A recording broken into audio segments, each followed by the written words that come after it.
So now I think we can answer that question, can't we, with computer-generated graphics. You tell us what you think. Well, I mean, when I was looking at it last night, Richard, first and foremost, I was none the wiser, like the lads. I had no idea. Unfortunately, we didn't get the television angles that could prove one way or the other. So the lads have worked on this back in England today. And what we're going to do is freeze it on the moment of contact, right there. Now, we take it down. Could the referee have given this decision, Richard? The answer is absolutely not. Not with any help. There's no way from that area of the football pitch he can see and judge whether that ball is all over the line. So we take it on from there and we go to the far side. This is the opposite side to the linesman. But had the linesman been stood this side, Richard, now look where Garcia had ended up.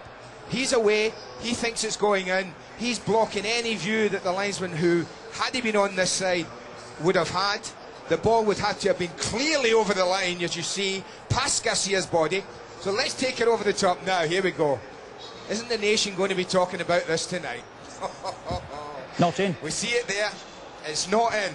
I mean, and I tell you, the lads have gone over and over, and this is a hugely accurate system we're using. Now, this is where the linesman was looking at. Now, leave it there for a second, because if he's on the line, and we have to assume, and Gary Mack might know, but we have to assume he's right there, because the ball's travelling slow enough for him to have gotten to this position. That ball would needed to have been, Richard, as the lad said, a foot and a half, couple of feet over, for him to have seen it beyond the post. The fact that you don't suggests that he maybe took a flyer on it. If we move it a fraction off the line and come out a couple of yards, okay, hold it there. If he was quite on the line, now if he's there, if you look at that angle, it might look in, you know.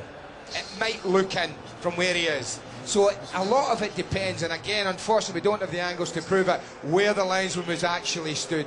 But I think what our technology has proved today, that Liverpool, maybe after the bad luck in the cup final, maybe after the handball that wasn't given in the league game at Anfield, maybe, as we always say in football, it evens itself out. Oh my goodness, if that's the case, it didn't half even itself out in a big way in a big game for Liverpool last night. Okay. Opinion. And the reason I say it's 50-50, I think it's a collision more than anything. First question I would ask the lads, we all know what European football is like, don't we? So, watch Barros's foot. You tell me why this is not a free kick in European football. You put your foot up there, Richard, it's a free kick. End of story. It's given every minute of every day in European football.